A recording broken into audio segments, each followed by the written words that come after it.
বন্ধুরা, আপনারা কেমন আছেন? নিশ্চয়ই খুব ভালো আছেন। আজ হচ্ছে সরস্বতী পুজো। তো আজকে আমাদের বাড়িতে হচ্ছে খিচুড়ি। সব বাড়িতেই খিচুড়ি হবে, সরস্বতী পুজো সব বাড়িতেই হবে। তো আমি এদিকে খিচুড়ি করব, আর এদিকে আমার মেয়ে গেছে পুষ্পাঞ্জলি দিতে। যেখানে আমার তো মেয়ে পুষ্পাঞ্জলি দিতে গেছে, তো আমি এদিকে বাড়িতে খিচুড়ি করব, আর এদিকে করব বেগুন ভাজা করব। আর আমার হাজব্যান্ড নিয়ে গেছে, মেয়েকে নিয়ে বেরিয়েছে। হাজব্যান্ডের তো আজকে ছুটি আছে, তাই মেয়েকে নিয়ে বেরিয়েছে। তারপরে আসবে, এসে আবার স্কুলে যাবে, ওখানে কিছুক্ষণ ঘুরবে, তারপরে বাড়িতে আসবে, এসে আবার আছে মানে মেয়ের ম্যামের সঙ্গে ঘুরতেও যাবে আজকে। পুরো সারাদিনটা তো আমার মেয়ে তো এদিকে স্কুলেও চলে এসছে। তো হাজব্যান্ডই নিয়ে গেছে ওখানেই আছে। তো মেয়ে এখানে ঘুরছে, ঠাকুর দেখছে, কিছুক্ষণ ঘোরাঘুরি করছে, তারপর বন্ধুদের সঙ্গে কথাবার্তা বলবে। তো আমি ওদিক থেকে, তো বাড়ি থেকে আমি অনেকবার আমার মেয়েকে ফোন করছি যে মা তাড়াতাড়ি চলে আয়, তুই তো আবার এদিকে আবার তো আন্টির সঙ্গে তুই তো আবার বেরোবি এদিকে। তো আসছি বলে বাড়িতে আসতে আসতে পুরো বাজিয়ে দিয়েছে 1:30টা।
তো বাড়িতে চলে এসে এদিকে মেয়েকে দিয়ে দিলাম খিচুড়ি, আর এদিকে হচ্ছে বেগুন ভাজা। খেয়ে দিয়ে তারপরে এদিকে ম্যামের সঙ্গে বেরিয়েছে কলেজে। এই যে মেয়ে আন্টি এদিকে।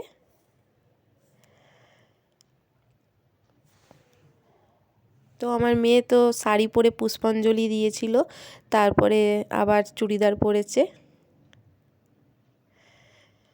এই যে দুজনে ঘুরে বেড়াচ্ছে, মেয়ের আন্টি আর আমার মেয়ে দুজনে মিলে ঘুরে বেড়াচ্ছে।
Je cherche un Pierre, un Paul, un Jacques, autant.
ফেরার পথে মোমো খেয়ে বাড়ি ফিরেছে, আন্টিই খাইয়েছে। তো এখানেই ভিডিও শেষ করে দেবো। আমার ভিডিও যদি ভালো লেগে থাকে লাইক, কমেন্ট, শেয়ার আর সাবস্ক্রাইব করে দেবেন।